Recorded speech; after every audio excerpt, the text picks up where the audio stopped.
as we move closer to the first day of spring and the spring equinox, it's really a time in the medicine wheel, in my tradition, that we call it a time of new beginnings. And a lot of the ceremony that we do in my tradition around the spring equinox revolves around creating an intention to clarify and offer an intention to spirit, to the universe, to kind of co-create something that you would like to awaken or unfold in your life. And so it gets back to, I've been really kind of sitting with and working with a few clients on just the fundamentals, I guess you could say, the foundation of what intention is. And certainly, I'll share what it is to me. I'm certainly not suggesting that's what it should be to you, but it just gives me a basis to stand upon here. Is, for me, an intention is where our creative power really lies. It's like, now's the time through intention is how we create our lives, is my truth. Okay, and when we're on the medicine wheel, it's an intentional wheel of life. It's a deliberate. We're doing things to participate in life, to participate with life. So when we create an intention, it creates a partnership with spirit, a partnership with life. Okay, and it's much more, my experience is that the things we want to create are much more powerful, they're more amplified if I do that and co-create it with life. Because I'm participating in the time of year when all of nature, at least where I'm living, is giving birth to new life. Plants are sprouting and animals are giving birth, like new life is happening, and that energy is like it's here. So why not tie into that energy and leverage that energy to create the things that you want in your life? So an intention itself is kind of the more yang part of creation, the more masculine yang part of creation. It's when we choose what we want to create. It's when we decide and commit to what we want to create in our lives. And that doesn't have to be in spring, but it is part of the intention thing. And our culture, I think, has it a little backwards. Then the more feminine, after the intention is there, the more feminine is the embodiment and the unfoldment and the integration that the universe can help us with. And I think a lot of times our culture gets this backwards, is we're more passive in the intention thing. It's like, well, whatever happens, happens. And then we try to control the part that is the unfoldment. We try to control what's going on in our lives. And so this is more like, let's go inside and decide what we want to create. And then let's commit to that, and let's offer that plan, if you will, that intention to life, to spirit, to the universe, and then let's put that in motion. And so what really happens, at least this is my truth, is that when we offer an intention, and spirit receives that intention, that is like the conception of the new thing. Like the new thing was conceived. The new thing I want to create in my life was conceived then. When I offer my intention, it's received, and that's when conception happens. And then from there, it just grows. Perhaps it grows in the womb for a while, and then actually gives birth out into our lives. And so now is this time to decide what we want to create, and And I think that can be really challenging. It can feel daunting. I think it can feel scary to commit and put our eggs in a basket and say, this is what I want to create. And it takes some self-worth, and it takes some boldness to go to spirit, to God, to life, and say, of all the things I could do with my life, these are the things I want to create. And this is what I'm going to commit myself to, dedicate myself to its unfolding. Okay. And it's a very deliberate thing. Then later on, we can let go of how that takes shape.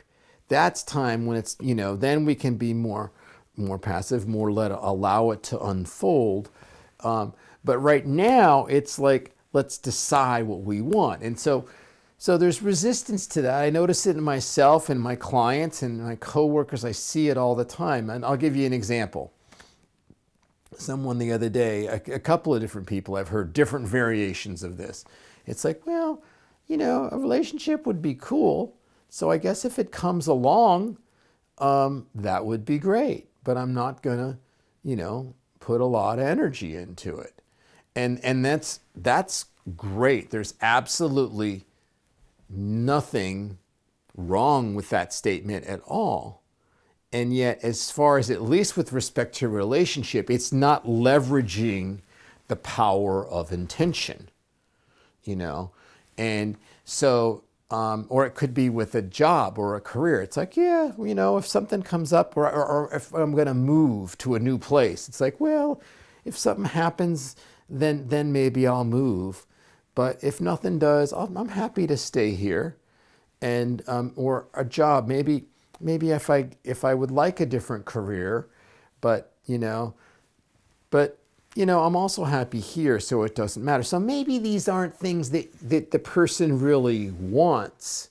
And so what I would, and I talked about this a couple blogs ago too, what my thought is like, this is a great time of year to decide, and decide what you want to create in your life, now, this year. What do you want to create in your life now?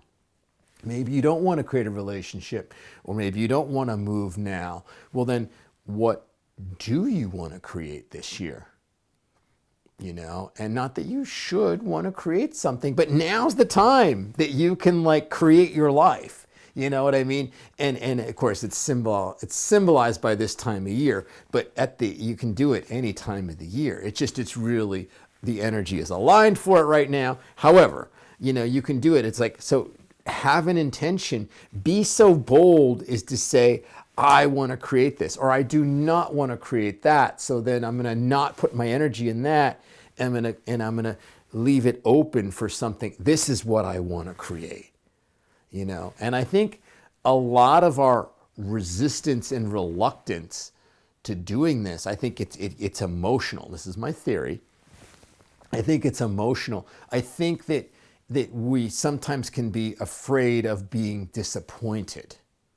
It's like, especially around things like relationship and career and places we live and the things that meet our spiritual path and having a healing business in our spirit, the things that really matter the most. I think we've had some, I know we've all, well, I should say, I know I've had some relationships that didn't work out, or they worked out for a while and then they didn't. And then we moved in different directions, and I've had my heart broken a few times, and so we've had our heart broken. We've been disappointed, and the disappointment can get very painful. And then so when we ask for a new thing, when we're saying, I want to create this, and I'm going to line myself up. I'm going to align myself to create this new thing. We are risking disappointment. It's like, well, what if it doesn't happen? Or what if my new, business goes the same way that my old business is? What if my new relationship has the same fate that my last one did? I don't want to go through that again, and so it's really, that's what I think. It's like this fear of being disappointed or it not happening. And that is a thing. I mean, that is something that I think is part of that decision. Like, do I want to risk disappointment? Do I want to risk this? Do I want to like get my hopes up for this again? Do I want to like put my energy into this and start doing that? Because if it doesn't work, it's going to be painful. But what if it does work? And if it does work, on the other side of things, it's going to put me through some changes. And I'm a little set in my ways here. So that's kind of what I'm inviting you to consider. Like, first of all, what do you want to create? And if you find yourself kind of dragging your feet on some of the big things that you might want in your life, like, what is the resistance? What is the fear? Is it disappointment? Are you afraid that if it does happen, then it's going to rock your world in a new way? Or is it a self-worth thing? Is it like really feeling like if that I really deserve that level of happiness and joy? And these are just a few things. I mean, you know what your issues are, largely, I'm sure. But it's like I was talking about a couple weeks ago. It's taking your issues and aligning them, not aligning, but like linking them to how they're affecting your intention process. So those are some things to consider. That is my video blog for this week. Thank you so much for watching. And I hope you have a really, really amazing pre-spring week here. And maybe just have some thoughts and like, what, if you haven't already, like what would you really like to create this year? And what would you maybe want to put off to next year?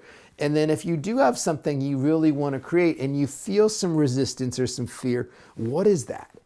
And I will see you in a week.